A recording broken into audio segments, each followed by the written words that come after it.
far as getting back to the dry ground hunting or the barren ground hunting, there's a lot of things with scent that people just don't realize, and it really, even the dog, it confuses dogs, because you can be trailing a fresh lion track that you might have a lion up moving ahead of you, and you'd think ordinarily those dogs could hit that scent channel and pull out, and those lions would hit a dusty cow trail or blow sand or that type of deal, and turn down that trail and follow their way and then turn out. And when those dogs hit that dusty, real powdery, dusty trail or blow sand or type thing, that scent just absolutely disappears. That type of soil does not hold the scent.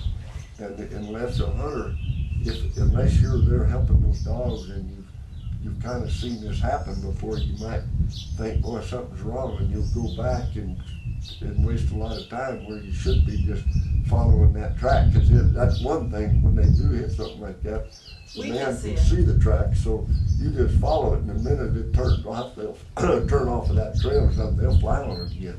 Also, bedding grounds where cattle bed down, and terrible. Fires where there's Where been there's a fire. been a fire through, there's a lot of ash. I mean, you can be trailing a fresh track, but the only thing, like, you can see it, so the man. Yeah, we can get them through it. You can get them through it, but you gotta know this goes on, and so there's so many things that enters into scent. A lot of it can be that not only I mentioned earlier the scent in the air, the humidity in the air that'll hold that scent channel, so to speak, but also the moisture content in the soil.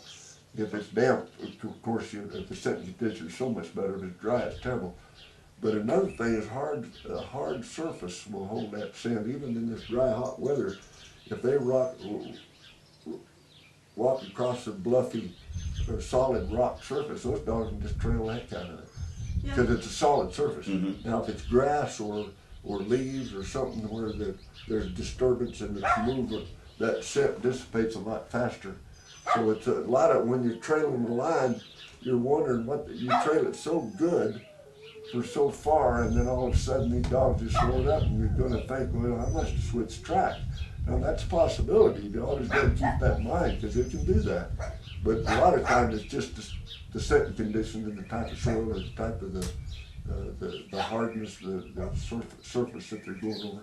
If you're in a real brushy country, those dogs will trail by smelling the body scent of that line where it's rubbed those leaves on the brush. A lot of that forest country is really good for trailing, because they can trail. And dogs will learn that. A lot of dogs will trail off the brush, and some dogs will never smell the leaves. I mean, they'll just try to do it on the ground all the time. So there's a lot to do with that scent that people just don't realize what's going on.